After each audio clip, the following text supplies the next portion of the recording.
वृंदावनेश्वरी विश्वानुसुता देवी प्रणमामि हरिप्रिय।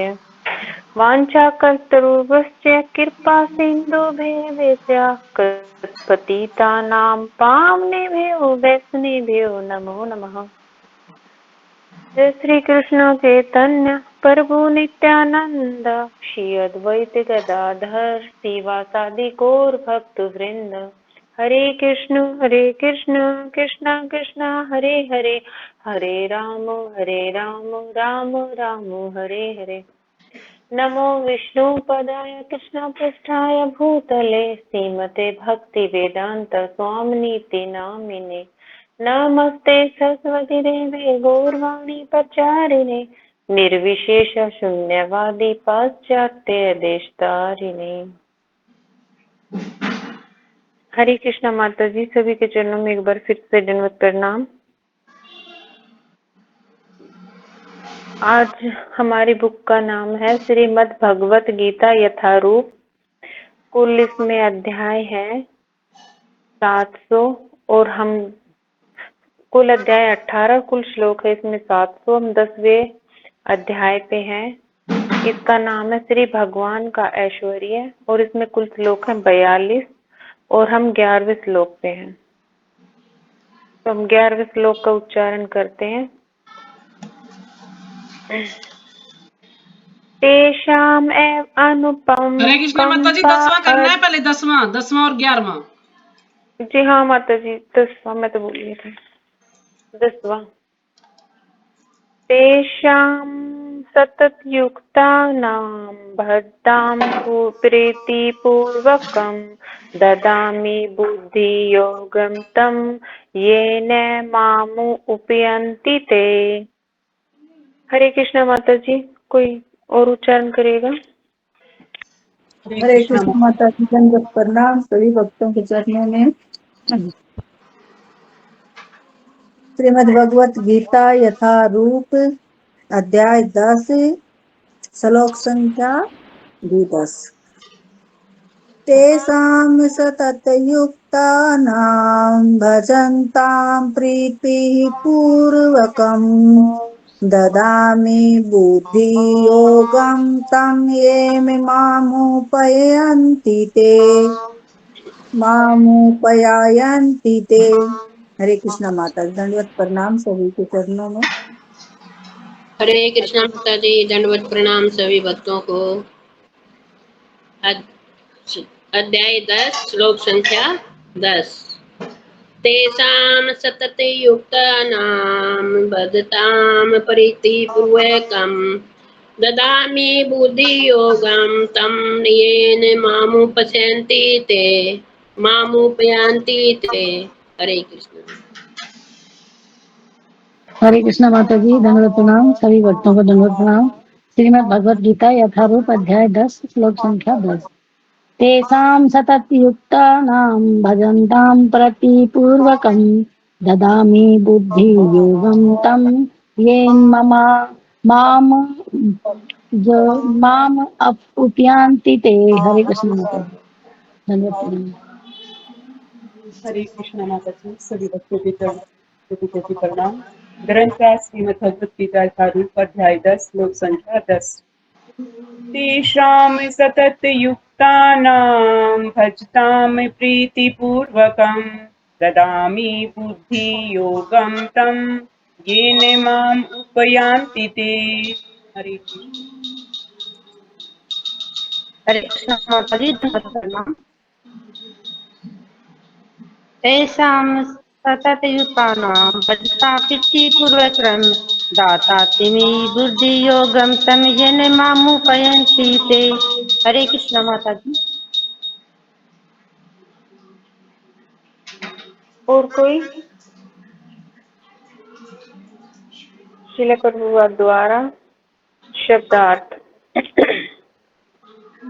तेषाम उन सतत युक्तानां सदैव लीन रहने वालों को, भक्ताम भक्ति करने वाले को, प्रीति पूर्वकम प्रेम भाव सहित, ददामी देता हूँ, बुद्धि योगम असली बुद्धि, तम वह, येन जिससे, मम माम मुझको, उपयंती प्राप्त होते हैं, ते वे।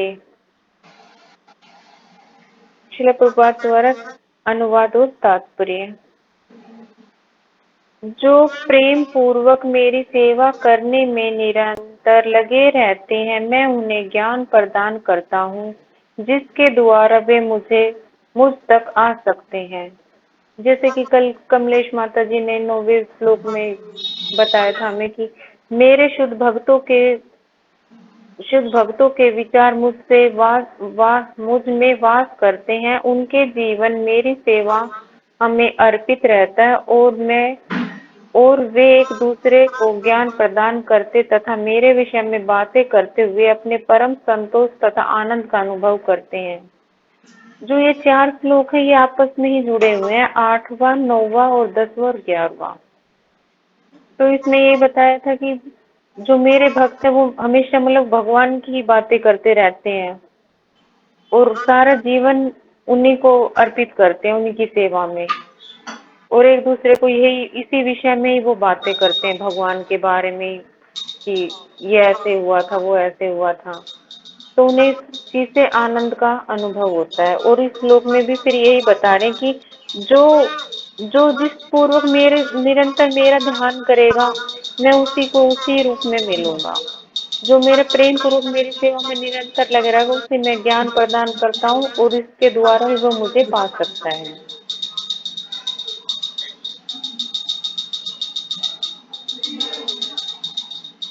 श्रील प्रभुपाद द्वारा तात्पर्य। श्रील प्रभुपाद की जय। इस श्लोक में बुद्धि योगम शब्द अत्यंत महत्वपूर्ण है। हमें स्मरण हो गया है कि 2वें अध्याय में भगवान ने अर्जुन को उपदेश देते हुए कहा था कि मैं तुम्हें अनेक विषयों के बारे में बता चुका हूँ, अब मैं तुम्हें बुद्धि योग की शिक्षा दूंगा। अब इसी बुद्धि योग की व्याख्या की जा रही है। श्रील प्रभुपाद ने हमें 2 अध्याय में बताया था भक्ति योग और बुद्धि योग के। उसमें श्रील प्रभुपाद ने जैसे बुद्धि योग को ही भक्ति योग बताया था और इसमें स्पष्ट भी कर दिया है कि जो बुद्धि योग है वो ही भक्ति योग है। और जो इसमें ये है कि जो भगवान को जिस निरंतर प्रेम पूर्वक जपता है वो ही भगवान के धाम में चला जाता है। इसमें यही बताया गया कि जो भक्ति से करता है वो ही भगवान को प्राप्त कर सकता है। अब मैं और बुद्धि योग की शिक्षा दूंगा और अब उसी बुद्धि योग की व्याख्या की जा रही है। बुद्धि योग कृष्ण भावनामृत में रहकर कार्य करने को कहते हैं और यही उत्तम विधि है। बुद्धि का अर्थ है बुद्धि और योग का अर्थ है भौतिक गतिविधियों द्वारा यौगिक उन्नति। बुद्धि और कृष्ण, जो भी कोई कार्य हम करेंगे कृष्ण भावना भावित होकर कार्य करते हैं वही उत्तम बुद्धि कहलाती है। जैसे कि हम कोई भी कार्य करते हैं, पूजा, भगवान से जुड़े हुए कुछ भी कार्य है, सुबह मंगला आरती करनी है, जपा करना है, 4 नियमों का पालन करना है, ये सभी भक्ति योग में ही आते हैं। जो भी कोई कार्य कृष्ण भावना भावित होकर किया जाता है वो ही भक्ति योग में आता है। जब कोई भगवत धाम को जानना चाहता है और भक्ति में वह कृष्ण भावनामृत को ग्रहण कर लेता है तो उसका यह कार्य बुद्धि योग कहलाता है। और जब कोई भगवत धाम को जानना चाहता है तो और भक्ति में वह कृष्ण भावना भावित होकर ग्रहण कर लेता है। जैसे अभी ये बताया था कि भाई सुबह मंगला आरती करनी, भगवान से जुड़े हुए कार्य करने, तो वो अवश्य ही भगवान के धाम जाएगा।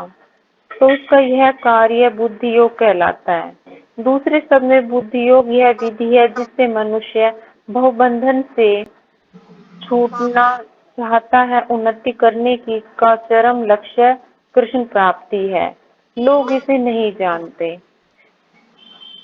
और ये जो भक्ति योग है और ये जो बुद्धि योग ये एक ही है, लेकिन जो इसे हर कोई मनुष्य नहीं जानता। ये हमें भगवान के जो इस भौतिक जगत के बंधन से भी हमें छुटकारा दिला सकते हैं और हमें भगवान के धाम पहुंचा सकती है। और ये हर कोई नहीं जानता, ये सिर्फ कृष्ण भावना भावित ही भक्त जानते हैं, लोग जानते हैं। लोग इसे नहीं जानते, अतः भक्त तथा परमाणु गुरु की संगति आवश्यक है। हमें ये कृष्ण भावना भावित होने के लिए हमें परमाणु गुरु और भक्तों की संगति होना बहुत जरूरी है। अगर हम परमाणु गुरु की संगति में रहेंगे, उनसे ज्ञान लेंगे, उनके बताए हुए रास्ते पे चलेंगे तो हमें और आसानी रहेगी। हम अकेले भक्ति नहीं कर सकते और हमें भक्तों का संग भी करना चाहिए, जिससे हमारी भक्ति में और उन्नति हो। मनुष्य को ज्ञात होना चाहिए कि कृष्ण ही लक्ष्य है और जब लक्ष्य निर्दिष्ट है तो पथ पर मंद गति से प्रगति करने पर भी अंतिम लक्ष्य प्राप्त हो जाता है। अगर हमें पता है कि हमारा लक्ष्य है, हमारा जो हमें जाना है वो हमारा एक लक्ष्य है, हमारा भगवान कृष्ण ही है। अगर हमें पता है तो हम धीमी धीमी गति से उससे भी चलेंगे तो हमें पहुंच जाएंगे। अगर हमें पता ही नहीं है कि हमें जाना किधर है तो हम वहाँ अगर गलत रास्ते पे चढ़ गए तो फिर हम ऐसे भटक जाएंगे। अगर हम सही, जैसे कि प्रभु जी उदाहरण दे के समझा रहे थे, हम अपने उससे भी बता सकते हैं कि जैसे हमें वृंदावन जाना है, लेकिन हम घर से भी ना निकले और बोले कि वृंदावन जाना है, वृंदावन जाना है, तो हम कैसे जाएंगे? हमें उसके लिए घर से निकलना पड़ेगा, सड़क पे जाना पड़ेगा, फिर हाईवे पे चलना पड़ेगा, केएमपी रोड से, फिर हम वृंदावन पहुंचेंगे, वो भी अगर सही रास्ता होगा तो। अगर हम बोल रहे कि वृंदावन जा रहे हम दिल्ली की तरफ हैं, तो लेकिन ये गलत रास्ता है। अगर हम सही दिशा में जाएंगे तो हम धीरे धीरे भी चलेंगे तो पहुंच जाएंगे। जैसे कि हम आदि लीला माता जी का, आदि स्वरूपा माता जी का, इन माता जी का अगर सानिध्य में रहेंगे, इनके सानिध्य में जो भी शास्त्र का अध्ययन करा रहे हैं, ये कुछ भी करा रहे हैं, तो चाहे हम बिल्कुल धीमी धीमी गति से चल रहे हैं, लेकिन हम उस लक्ष्य तक जरूर पहुंच जाएंगे। जब मनुष्य लक्ष्य को जानता है किंतु कर्म फल में लिप्त रहता है तो वह कर्म योगी होता है। यह जानते हुए कि लक्ष्य कृष्ण है, जब कोई कृष्ण को समझने के लिए मानसिक चिंतन का सहारा लेता है तो वह ज्ञान योग में लीन हो जाता है। मनुष्य को पता है कि हमारा एक ही लक्ष्य है, भगवान कृष्ण, फिर भी वो अपने कर्मों में लगा रहता है। जैसे कि कभी ध्यान योग में जाएगा, कभी ज्ञान योग में जाएगा, कभी भक्ति योग में आ जाएगा, तो फिर समझो कि समझ ही जाएगा कि भगवान कृष्ण कौन है और हमें उसी की शरण लेनी है। मानसिक तौर पर मतलब हम ऐसे लगे रहते हैं कि चिंतन करते रहते हैं, किंतु जब यह लक्ष्य को जानकर कृष्ण भावना भावित तथा भक्ति में कृष्ण को की खोज करता है तो वह भक्ति योग या बुद्धि योग हो जाता है। जैसे हम ये जान लेते हैं कि पहले तो ऐसे ही लगे रहते हैं और फिर हम जान लेते हैं कि कृष्ण भावना भावित क्या है। जब हम इसको जान लेते हैं तो हम भक्ति में प्रगति कर लेते हैं और यह ही पूर्ण योग के ही जीवन की सिद्ध अवस्था है। और यही कृष्ण भावना भावित होना ही हमारा जीवन का पूरा लक्ष्य यही है, सिद्ध अवस्था यही है। जब व्यक्ति परमाणु गुरु के होते हुए तथा आध्यात्मिक संग से संबद्ध रहकर भी प्रगति नहीं कर पाता क्योंकि वह बुद्धिमान नहीं है, तो कृष्ण उसके अंदर में उपदेश देते हैं जिससे वह सरलता से उन तक पहुंच सके। हमारे साथ भी ऐसा कई बार होता है, जैसे हम हैं अपने परमाणिक इनके भक्तों के साथ हैं, जैसे सचिपति प्रभु जी, आदि लीला माता जी हैं, इन वरिष्ठ भक्तों के साथ है, लेकिन हमारी फिर भी हमें ऐसा महसूस होता है कि हमारी प्रगति अच्छी नहीं हो रही या हम जब मतलब ध्यान अच्छी तरह नहीं हो पा रहा, तो हम ये भी सोचते कि हमारे जैसे मैं तो सोचती हूँ कि मेरी बुद्धि कम है, याद नहीं हो पाते श्लोका वगैरह। तो भगवान ये हमारे अंदर से ही देते कि मेहनत करो, करते रहोगे तो एक दिन अवश्य ही हो जाएगा, सरलता से सब काम हो जाएंगे। भगवान के पास भगवान हमारे हृदय में होते हैं, तो वही हमें उपदेश देते हैं। इसके लिए जिस योग्यता की उपेक्षा है वह है कृष्ण भावनामृत में निरंतर रहकर प्रेम तथा भक्ति के साथ सभी प्रकार की सेवा की जाए। इसमें यही दे रखा है कि जो भी हम कार्य करें, कोई भी भगवान से जुड़ा हुआ, वो भक्ति से और प्रेम से होना चाहिए। ये ना कि जैसे कि हम आरती करें तो भाई ये तो हमारा रूटीन बन रहा है, बस करनी है, आरती करनी है, भोग बनाना है, भोग लगाना है, ठाकुर जी का श्रृंगार करना है, हमें सब भी ये सारी सेवाएं प्रेम पूर्वक और भक्ति के साथ करनी है। उसे कृष्ण के लिए कुछ न कुछ कार्य करते रहना चाहिए, किंतु प्रेम पूर्वक। इसमें बार बार यही बोल रहे कि हमें कोई भी कार्य करे कृष्ण भावना भावित होके उसको प्रेम पूर्वक करना है, और भगवान का कुछ न कुछ कार्य हमेशा करते रहना चाहिए। यदि भक्त इतना बुद्धिमान नहीं है कि आत्म साक्षात्कार के पथ पर प्रगति कर सके, किंतु यदि वह एक निष्ठा रहकर भक्ति कार्यों में रत रहता है, तो भगवान उसे अवसर देते हैं कि वह उन्नति करके अंत में उसके पास आए। भगवान देखो कितने कृपालु हैं। अगर किसी भक्त में इतनी बुद्धि नहीं है कि वो आत्मा के बारे में जान सके या भक्ति पथ पर ज्यादा प्रगति कर सके, लेकिन हम एक निष्ठा से एक लक्ष्य मानकर एक ही पथ पर चलते रहेंगे, तो भगवान हमें जरूर अवसर देते हैं कि ये प्रगति करके और उन्नति करके अंत में मेरे पास ही पहुंचेगा। चाहे लटक झटक के, रुक रुक के, पर लेकिन चलते ही रहना इस पथ पे। हम जिस नाव में बैठ चुके हैं इसमें से अब उतरना नहीं है। कृष्ण भावना भावित रूपी सचिपति प्रभु जी जैसे बोलते हैं कि भाई अब इस नाव में चढ़ गए तो आप जरूर पार उतर जाओगे। हरे कृष्णा माता जी, दंडवत प्रणाम माता जी। मुझे तो यही आया, मैं अगला श्लोक करती हूँ, फिर आप इकट्ठे समझा हाँ जी देना कीजिए दोनों। माता जी कीजिए। हरे कृष्ण। श्लोक संख्या 11। तेषाम् एव अनुकंपा अर्थम अहम अज्ञानजं तम नाशामि आत्मभावस्थो ज्ञानोदीपिने भास्वता। हरे कृष्ण माता जी, दंडवत प्रणाम।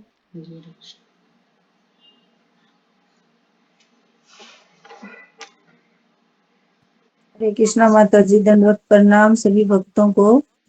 श्रीमद् भगवत गीता यथारूप अध्याय 10 श्लोक संख्या 11।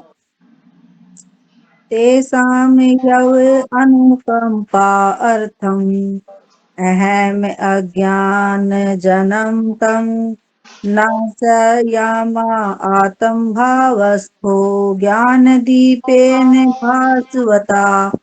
हरे कृष्णा माता जी, दंडवत प्रणाम सभी के चरणों में। हरे कृष्णा माता जी, धन्यवाद प्रणाम सभी को। धन्यवाद प्रणाम। श्रीमद् भगवद गीता यथारूप अध्याय 10 श्लोक संख्या 11।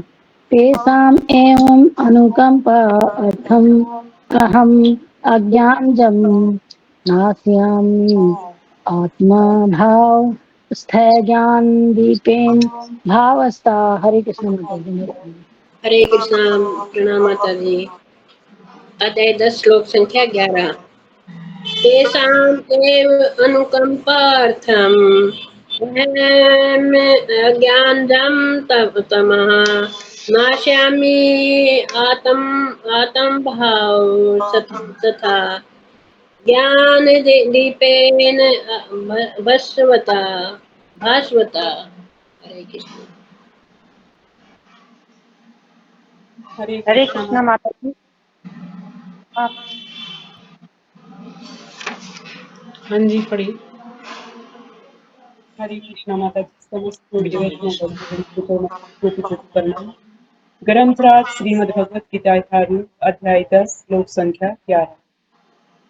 तेषाम् एव अनुकंपा अर्थम अहम अज्ञानजं तमः नाशामि आत्मभावस्था ज्ञानदीपेन भास्वता। हरे हरे कृष्णा माता जी, दंडवत प्रणाम। अध्याय 10 श्लोक संख्या 11। तेषाम् अनुकम्पा अद्रम् अहम् अज्ञानजं तम नास्यामि आत्मभाव सत ज्ञान दीपेन भास्वता। हरे कृष्ण माता। जी।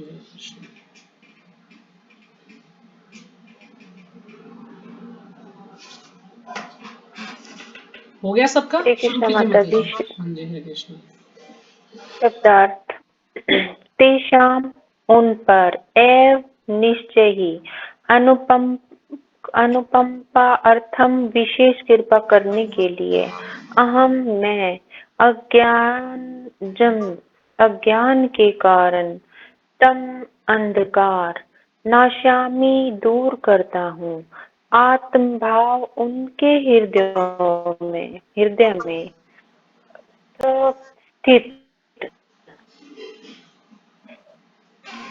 ज्ञान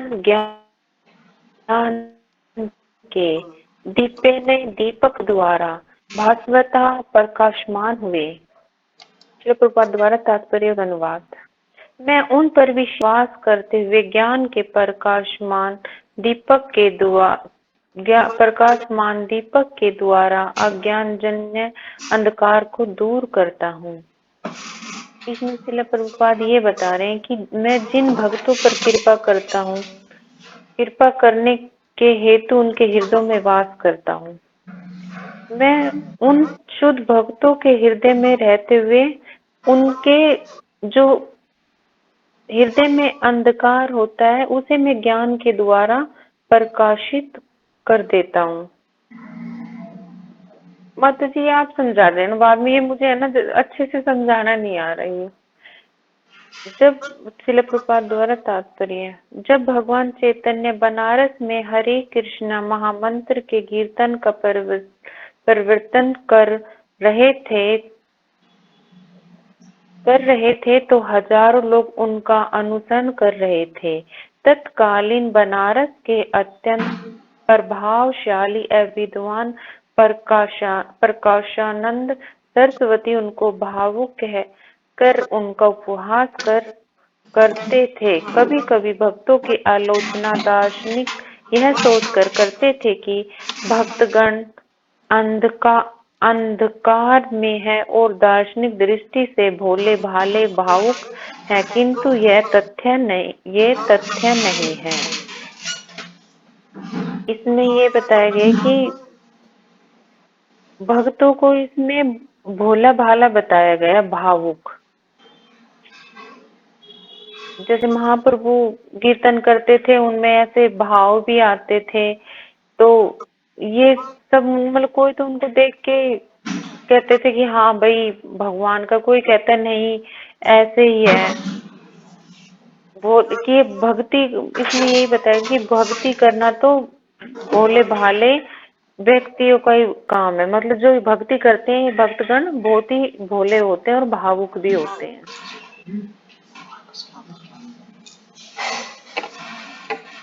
ऐसे अनेक बड़े बड़े विद्वान पुरुष हैं जिन्होंने भक्ति का दर्शन प्रस्तुत किया, किंतु यदि कोई भक्त उनके इस साहित्य का या अपने गुरु का लाभ न भी उठाए और यदि वह अपनी भक्ति में एकनिष्ठ रहे तो उसके अंतर में कृष्ण स्वयं उनकी सहायता करते हैं। अतः कृष्ण भावना अमृत में रत एक निष्ठ भक्त ज्ञान रहित नहीं हो सकता। उसके लिए इतनी ही योग्यता चाहिए कि वह पूर्ण कृष्ण भावना अमृत में रहकर भक्ति संपन्न करता रहे।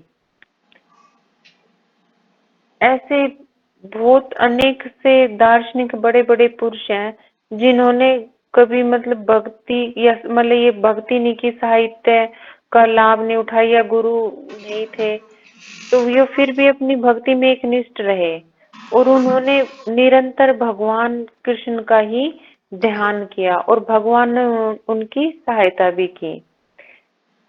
अगर हम एक ही उस पे लक्ष्य पर अपना निर्धारित रखेंगे तो हम मतलब जरूर हमें उन्नति मिलेगी इसमें भक्ति करने में। और हम कृष्ण भावना भावित होकर भक्ति संपन्न करते रहेंगे। आधुनिक दार्शनिकों का विचार है कि बिना विवेक के शुद्ध ज्ञान प्राप्त नहीं किया जा सकता। उनके लिए भगवान का उत्तर है, जो लोग शुद्ध भक्ति में रत है, भले ही वे पर्याप्त शिक्षित न हो तो वैदिक नियमों से पूर्णतः अवगत न हो, किंतु भगवान उनकी सहायता करते हैं, जैसे कि इस श्लोक में बताया गया है। इसमें ये बताया कि अगर कोई, ये भी इस भक्ति में ये नहीं है कि भाई बहुत ही ज्यादा पढ़ा लिखा होना चाहिए, अगर वो कम पढ़ा हुआ है तो भी वो भक्ति कर सकता है, और जो नियमों का भी अच्छे से नहीं जानता, ना उसको शास्त्रों का ज्ञान है, लेकिन वो भगवान के नाम में निरंतर ध्यान रखता है, ध्यान से नाम हरे कृष्णा महामंत्र जप करता है, तो इतना करने पे भी भगवान उसकी सहायता करते हैं, उसके हृदय में जरूर प्रकाश उत्पन्न कर देते हैं, उनके हृदय से अंधकार मिटाकर। भगवान अर्जुन को बताते हैं कि मात्र चिंतन से परम सत्य भगवान को समझ पाना असंभव है, क्योंकि भगवान इतने महान है कि कोरे मानसिक प्रयास से उन्हें न तो जाना जा सकता है, न ही प्राप्त किया जा सकता है। भले ही कोई लाखों वर्ष तक चिंतन करते रहे, किंतु यदि भक्ति नहीं करता, यदि वह परम सत्य का प्रेमी नहीं है, तो उसे कभी भी कृष्ण या प्रेम सत्य समझ में नहीं आएगा। इसमें भगवान अर्जुन से बता रहे हैं कि मात्र चिंतन करने से भी भगवान को समझ पाना असंभव है, और क्योंकि भगवान इतने महान है कि उसका अगर हम कोरे मानसिक रूप से बस ऐसे ही करते रहेंगे मन में, कि मानसिक रूप से जैसे बताते हैं कि बस ऐसे हरे कृष्णा कर लिया, ना किसी की वो संगति ली, ना जैसे माला पे किया, तो उससे भी भगवान हमें प्राप्त नहीं होंगे। हम लाखों वर्षों तक ये उनका चिंतन करते रहें, किंतु यदि वह भक्ति नहीं करता, या भक्तों की सेवा नहीं करता, या भक्तों के संग में नहीं रहता, या वैष्णव सदाचार नहीं मानता, तो वो भगवान कृष्ण को नहीं समझ पाता परम सत्य कि क्या है। परम सत्य श्री कृष्ण केवल भक्ति से ही प्रसन्न होते हैं, और अपनी अचिंत्य शक्ति से वे शुद्ध भक्त के हृदय में स्वयं प्रकट हो जाते हैं, और शुद्ध भक्त के हृदय में तो कृष्ण निरंतर रहते हैं, और कृष्ण की उपस्थिति सूर्य के समान है, जिसके द्वारा अज्ञान का अंधकार तुरंत दूर हो जाता है। शुद्ध भक्त पर भगवान की यही विशेष कृपा है। तो इसमें ये बताया गया कि भगवान तो सूर्य के समान है, उनका प्रकाश हमारे हृदय में हमेशा उपस्थित रहता है सूर्य के समान, और अंधकार इसमें है माया। वो कहते हैं ना, जहाँ अंधकार वहाँ माया, जहाँ अंधकार और जहाँ सूर्य वहाँ भगवान कृष्ण, वो कैसे बोलते मुझे आता है। तो ये भगवान कृष्ण भक्त के हृदय में सूर्य के समान उपस्थित रहते हैं, उनके हृदय में ऐसे ही प्रकाशमान रहते हैं, उन भक्तों पर अलग ही कृपा कर देते हैं भगवान। करोड़ों जन्मों के भौतिक संघर्ष के कल्मश के कारण मनुष्य का संसर्ग के कल्मश के कारण मनुष्य का हृदय भौतिकता के मल धूलि से आच्छादित हो जाता है, किंतु जब मनुष्य भक्ति में लगता है और निरंतर हरे कृष्णा का जप करता है, तो वह मल तुरंत दूर हो जाता है और उसे शुद्ध ज्ञान प्राप्त होता है। जैसे हमारे करोड़ों जन्मों के कोई भी कल्मश पाप हैं भौतिक जगत के, और उसको जैसे हम हरे कृष्णा महामंत्र लगातार जपते रहेंगे, तो हमारा अंदर से हृदय भी शुद्ध हो जाएगा और उसे ज्ञान प्राप्त हो जाएगा। पर लक्ष्य विष्णु को इसी जप तथा भक्ति से प्राप्त किया जा सकता है, अन्य किसी प्रकार के मनोधर्म या तर्क द्वारा नहीं। हम भगवान को सिर्फ महामंत्र द्वारा, भक्ति द्वारा, उनके भक्तों की सेवा करके भगवान को प्रसन्न किया जा सकता है, और किसी भी चीज से भगवान प्रसन्न नहीं होते, हम उसी से भगवान को प्राप्त कर सकते हैं, भगवान कृष्ण को। इसी प्रकार मनोधर्म या तर्क द्वारा नहीं, किसी भी अर्थशास्त्र के द्वारा या किसी तर्क वितर्क करके नहीं। शुद्ध भक्त जीवन की भौतिक आवश्यकताओं के लिए चिंता नहीं करता, न तो उसे कोई चिंता करने की आवश्यकता है, क्योंकि हृदय में अंधकार हट जाने पर भक्त की प्रेम भक्ति से प्रसन्न होकर भगवान स्वतः ही सब कुछ प्रदान कर देते हैं। भक्त ना तो किसी चीज की उसको चिंता रहती है भौतिक जगत में कि मुझे ये चाहिए वो चाहिए, क्योंकि भगवान स्वयं उनकी सारी चीजों की पूर्ति कर देते हैं। और क्योंकि उनके हृदय से अंधकार हट जाता है और प्रेम भक्ति से वो प्रसन्न होकर भगवान उनको बिना मांगे ही सब कुछ दे देते हैं। जो भगवान की सेवा में लगे हुए होते हैं उन्हें किसी भी चीज के लिए परिश्रम करने की या इच्छा करने की जरूरत नहीं होती। यदि भगवत गीता का उपदेश सार है, भगवत गीता के अध्ययन से मनुष्य भगवान के शरणागत होकर शुद्ध भक्ति में लग जाता है। जैसे कि भगवान अपने ऊपर भार लेते हैं, मनुष्य सारे भौतिक प्रयासों से मुक्त हो जाता है। इसमें यह आया ना कि यही भगवत गीता का उपदेश और सार है। भगवत गीता एक क्वेश्चन भी प्रभु जी बता रहे थे कि भगवत गीता का उपदेश और सार क्या है। तो इसमें भगवत गीता का उपदेश और सार ये है कि जो हमारे हृदय में बैठा भगवान है वो अंधकार को मिटा देता है, और जैसे है और जैसे ही भगवान अंधकार को मिटा देता है और प्रकाश उद्दीपित कर देता है, और उस जैसे हम उसकी शरण में चले जाते हैं भगवान की में, तो चाहे दुख आए चाहे सुख आए वो सब कुछ अपने सारे हमारे कर्मों का भार अपने ऊपर ले लेते हैं, और हमें किसी भी चीज को मतलब भौतिक चीजों के द्वारा मतलब कष्ट नहीं होता, और हम इन भौतिक चीजों से सब चीजों से मुक्त हो जाते हैं। हरे कृष्णा माता जी, दंडवत प्रणाम। माता जी मुझे तो इतना ही आया, वो आप समझा दीजिए। हरे कृष्ण माता जी, बहुत बहुत धन्यवाद आपका क्लास करने के लिए।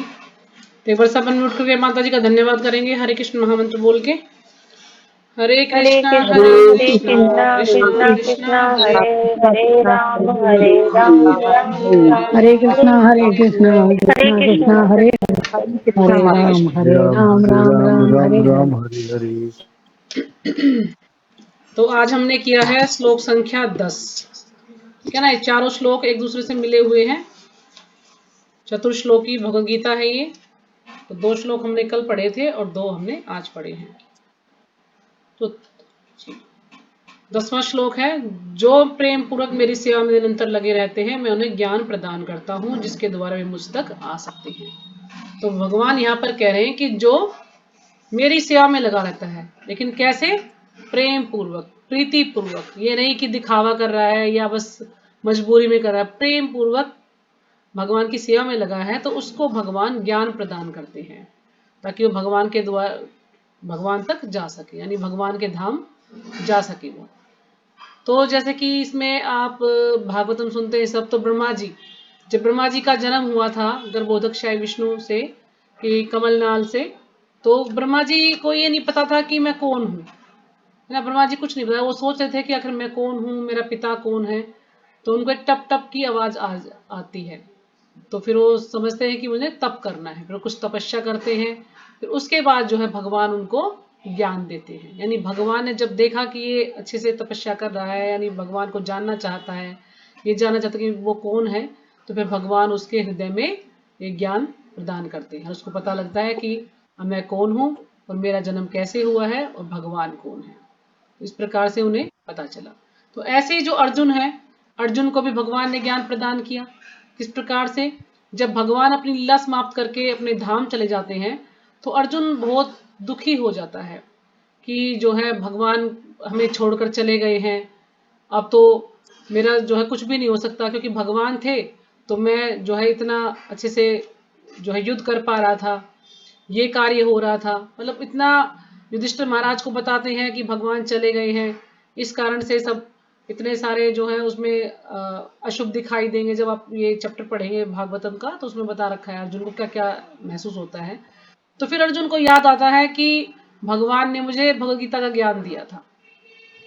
फिर अर्जुन जो है उसको स्मरण करने लगते हैं, तो फिर उन्हें जो है भगवान के बारे में अच्छे से पता चलता है। तो यानी कहने का उनको ये होता है कि भगवान ने उन्हें ज्ञान दिया था, यानी भगवान ने ब्रह्मा जी को भी ज्ञान दिया और फिर अर्जुन को भी ज्ञान दिया। जैसे हमने इतने दिनों से हम पढ़ रहे हैं, उसमें यही ना भगवान बोल रहे हैं ना कि मैं तुम्हें ज्ञान प्रदान कर रहा हूँ, ये गुह्य ज्ञान तुम्हें प्रदान कर रहा हूँ। क्यों? क्योंकि तुम मेरे मित्र हो और तुम किसी से ईर्ष्या नहीं करते। इस प्रकार से फिर अर्जुन को याद आता है कि भगवान ने उन्हें क्या उपदेश दिया था, उसी के अनुसार फिर वो कार्य करते हैं। तो नहीं, भगवान यही कह रहे हैं कि जो भी अच्छे से सच्चे मन से भगवान की भक्ति करता है तो भगवान उसको ज्ञान प्रदान करते हैं। तो जो भी हम भी जो सब भगवान की भक्ति में जुड़े हुए हैं, तो धीरे धीरे आप सबको अनुभव होगा कि पहले हम जब जुड़े थे तो हम कैसे थे, और अब हम इतने दिनों से जुड़े हुए तो क्या हमारे अंदर जो है प्रगति हुई है, क्या प्रभाव हुआ इस भक्ति का। तो हम सब लोगों का कुछ ना कुछ ज्ञान बढ़ा है। जब हम पहले जुड़े थे तो हमें ये भी नहीं था कि माला कैसे करनी है, या भगवद गीता है क्या, भागवतम है क्या, कुछ नहीं पता था। लेकिन अब धीरे धीरे हम जैसे जैसे भक्ति में लगे हुए हैं तो हमें धीरे धीरे इस चीज का ज्ञान हो रहा है। तो यहाँ पर प्रभुपाद जी मेरे तात्पर्य में समझा रहे हैं कि बुद्धि योग क्या है। तो बुद्धि का अर्थ है बुद्धि और योग का अर्थ है यौगिक गतिविधियां अथवा यौगिक उन्नति। जब कोई भगवत धाम को जाना चाहता है और भक्ति में वह कृष्ण भावामृत को ग्रहण कर लेता है तो उसका यह कार्य बुद्धि योग कहलाता है। तो दूसरे शब्दों में बुद्धि योग वह विधि है जिससे मनुष्य भवबंधन से छूटना चाहता है। तो वास्तव में जो बुद्धि योग है वो क्या है, भक्ति योगी है, क्योंकि भगवान ही उसको इतना जो है बुद्धि देते हैं ताकि वो इस मोह माया से छूट सके। और मोह माया से हम कैसे छूट पाएंगे? भगवान की भक्ति करके। तो यानी भगवान ही हमें ये अंदर से आभास कराते हैं, हमारे अंदर जो भी कलमश होता है उसको भगवान साफ कर देते हैं। भगवान जब देखते हैं कि ये जीव मेरी भक्ति करना चाहता है, ये इस मोह माया से छूटना चाहता है, तो भगवान उसको ज्ञान प्रदान करते हैं। फिर वो जितना भी उसके अंदर कलमश है सब उसकी भगवान सफाई कर देते हैं और फिर वो अच्छे से कार्य करता है।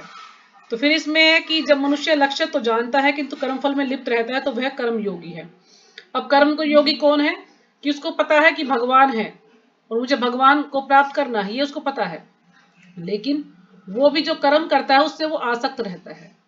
उसकी इच्छा रहती है कि हाँ मैंने जो कर्म किया उसका फल मुझे प्राप्त हो। तो इसलिए उस व्यक्ति को कहा गया कर्म योगी, जो कर्म के द्वारा सोचता कि मैं अच्छे कर्म करूंगा तो मैं भगवान को प्राप्त कर लूंगा।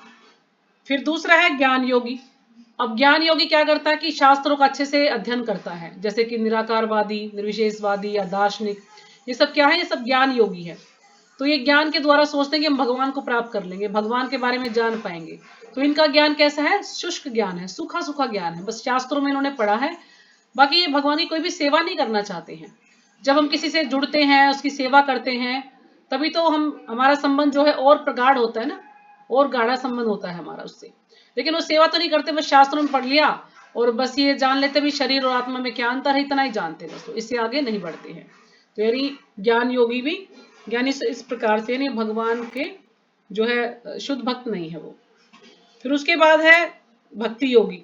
अब भक्ति योगी कौन है? जब वह लक्ष्य को जानकर कृष्ण भावनामृत भक्ति में कृष्ण की खोज करता है। भक्ति योगी है जो वास्तव में कृष्ण को ही जानता है, बस कृष्ण के बारे में जानना चाहता है, ना उसे किसी फल से आसक्ति है, ना उसको कोई धन चाहिए है ना ही कोई वो सोचता है शास्त्र को ही पढ़ू, वो सोचता कि नहीं भगवान की सेवा करूं मैं, प्रत्यक्ष सेवा जो है भगवान की वो करना चाहता है। और बस उसकी एक ही इच्छा होती है। और जैसे ज्ञान योगी है वो क्या है? मोक्ष की इच्छा करते हैं कि बस हम ब्रह्म तेज में मिल जाएंगे तो भगवान बन जाएंगे। लेकिन जो भक्ति योगी है उसकी कोई इच्छा नहीं है, वो सिर्फ एक ही इच्छा है कि मैं भगवान की सेवा करूं और भगवान के धाम में जाकर भी मैं भगवान के चरण कमलों की सेवा करूं, बस और कुछ को कोई भी इच्छा नहीं होती है।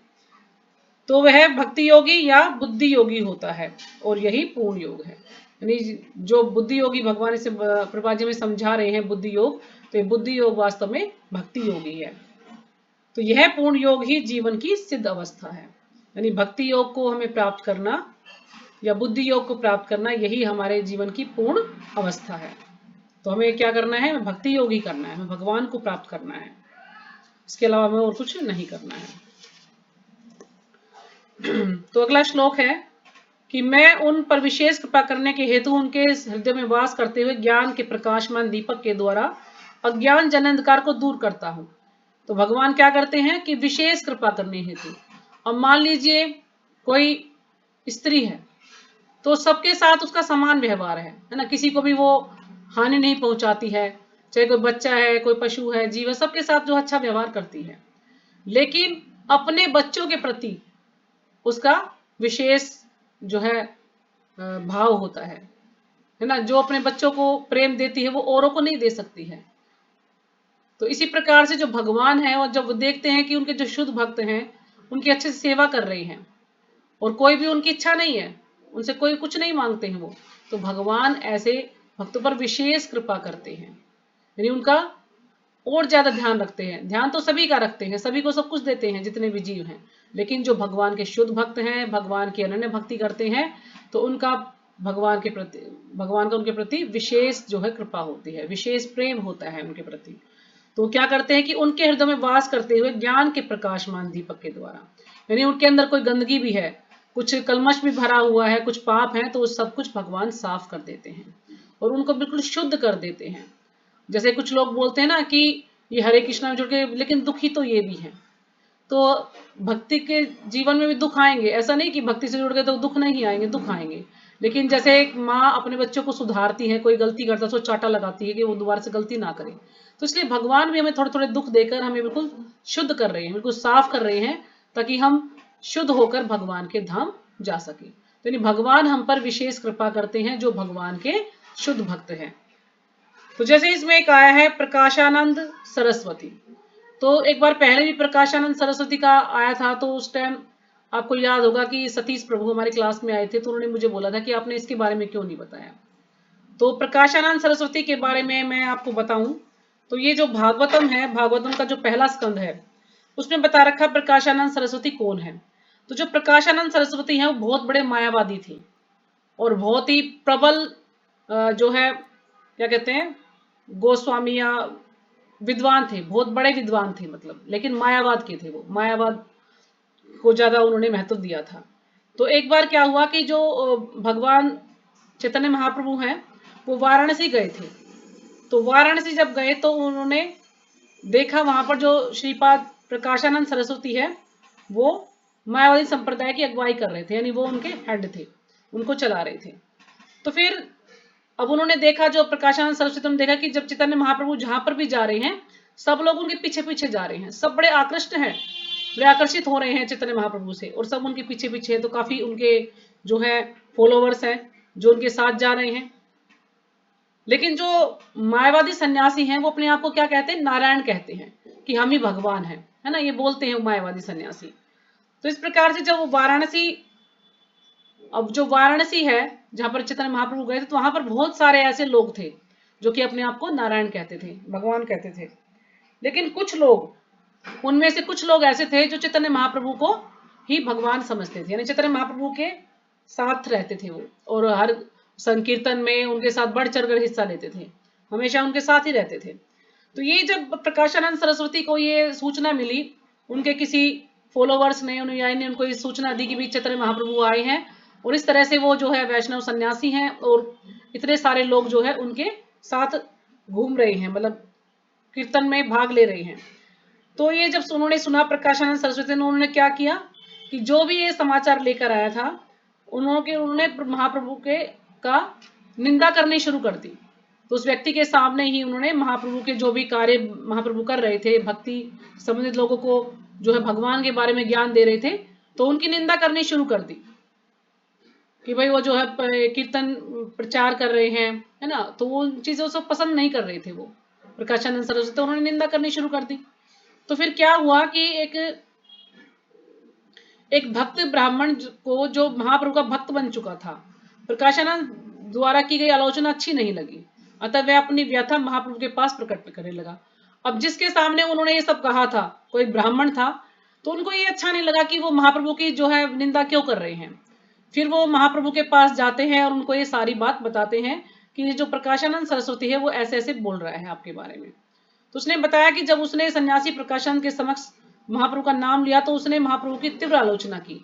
यद्यपि उसने प्रकाशानंद के मुख से कई बार चैतन्य नाम उच्चारित होते सुना था, वह ब्राह्मण इसलिए चकित था कि सन्यासी प्रकाशानंद ने कृष्ण शब्द का एक बार भी उच्चारण नहीं किया। जबकि उसने चैतन्य का नाम कई बार लिया। अब उसने देखा कि उन्होंने जो है बार बार चैतन्य का नाम लिया, लेकिन महाप्रभु मतलब उन्होंने कृष्ण का नाम नहीं लिया, लेकिन चैतन्य का नाम लिया। प्रकाशानंद सरस्वती ने कई बार लिया। तो महाप्रभु ने हंसते हुए कहा कि उस भक्त को बताया कि मायावादी कृष्ण के पवित्र नाम का उच्चारण क्यों नहीं करते।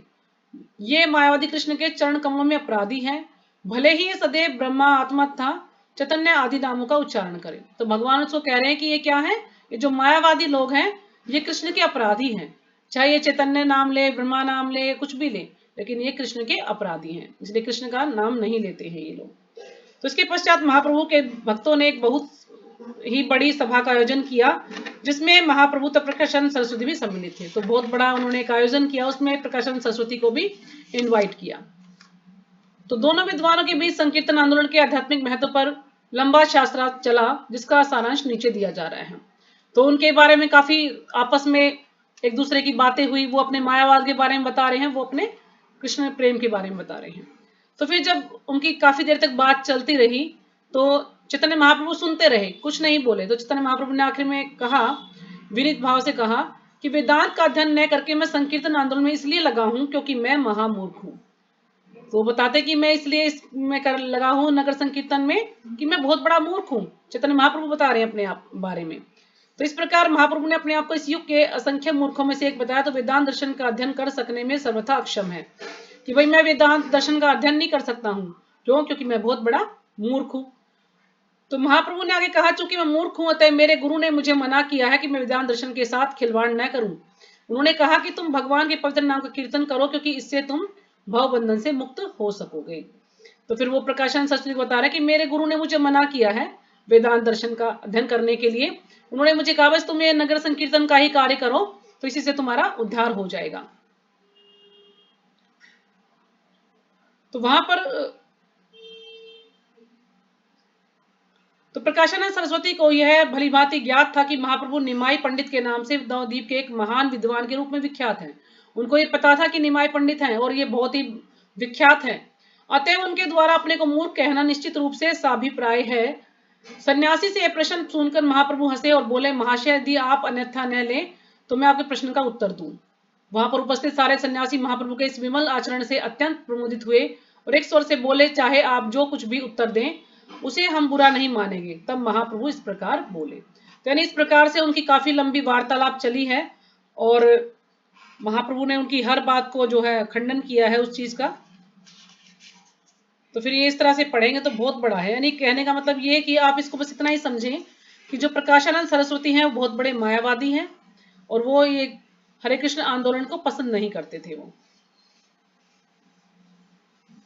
ठीक है, हरे कृष्ण माता जी। फिर मेरा तो ऐसा ध्यान है कि माता जी ने, प्रभु जी ने बताया था मायावादी होते हुए भी फिर भी वो मान लो कृष्ण भक्ति करते थे, ऐसे कुछ मेरा ध्यान है। क्या नहीं, आप प्रकाशानंद सरस्वती नहीं करते थे कृष्ण भक्ति।